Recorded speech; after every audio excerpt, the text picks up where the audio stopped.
వైఎస్ఆర్సీపీ నాయకులు ఒక band of సైకోస్ అంటారు. లేనిది ఉన్నట్టు ఉన్నది లేనట్టు సృష్టించే విధంగా వారి హయంలో జరిగిన కల్తీ లడ్డు గురించి మాట్లాడమంటే అసంబద్ధమైన నిరాధారమైన ఆరోపణలు అటు సభలో గాని బయట గాని మాట్లాడుతా ఉన్నారు. ఇవాళ గౌరవనీయ సజ్జల రామకృష్ణారెడ్డి గారు ఉరఫ్ మా శకుని మామ గారు మాట్లాడుతూ చాలా అంశాలను ఏమనెత్తారు. నేను చూసా ఆయన ఏదన్నా 2019 నుండి 24 వరకు వాళ్ళ ప్రభుత్వం అధికారంలో ఉన్నప్పుడు నెయ్యి సరఫరా ఎవరెవరు చేశారు, మరి సిట్ రిపోర్ట్ లో కల్తీ ఎలా జరిగింది అనే దాని గురించి మాట్లాడతారా అంటే ఒక్క మాట కూడా దాని గురించి లేకపోగా ఆరోపణలు చేయటం మొదలు పెట్టారు. నేను ఒకటే అడుగుతా ఉన్నా, మీరు కోరితే ఏదైతే చంద్రబాబు నాయుడు గారు జూన్ 12వ తారీఖున ఈ రాష్ట్ర ముఖ్యమంత్రిగా ప్రమాణ స్వీకారం చేసిన తర్వాత పరిపాలనలో మార్పుల సందర్భంగా టీటీడీకి సంబంధించిన ఉన్నత అధికారుల్ని మార్చిన తర్వాత ఏదైతే మీరు అధికారంలో ఉండగా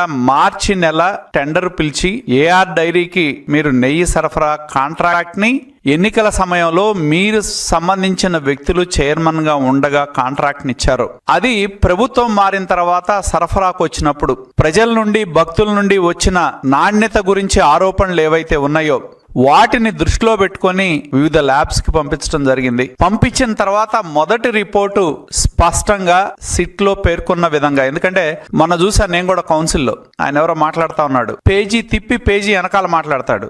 పేజీ స్టార్టింగ్ లోనే ఎన్డీడీబీ రిపోర్ట్ లో ఏదైతే ఈక్వేషన్ 1, 2, 3, 4, 5 అని వచ్చారు, దానిలో ఎస్ వాల్యూస్ అని ఇచ్చారు. ఎస్ వాల్యూస్ కు ఉండాల్సిన పరిమితులు ఏంటి, టెస్ట్ లో గనక ఈ పరిమితుల్లో ఎస్ వాల్యూస్ వస్తే అది ప్యూర్ నెయ్యి, పాలతో తయారు చేసిన వెన్నతో తయారు చేసిన నెయ్యి అని. లేనప్పుడు ఆ ఈక్వేషన్ 1 వస్తే కల్తీ ఏంటి, పామాయిల్ 2 వస్తే ఏంటి, 3 వస్తే ఏంటి, 5 వస్తే ఏంటి అనే దానిలో చివరికి ఎనిమల్ ఫ్యాట్ కూడా ఉంది అని ఇనీషియల్ టెస్ట్ లో నిర్ధారించిన మాట వాస్తవం, అది జగమెరిగిన సత్యం.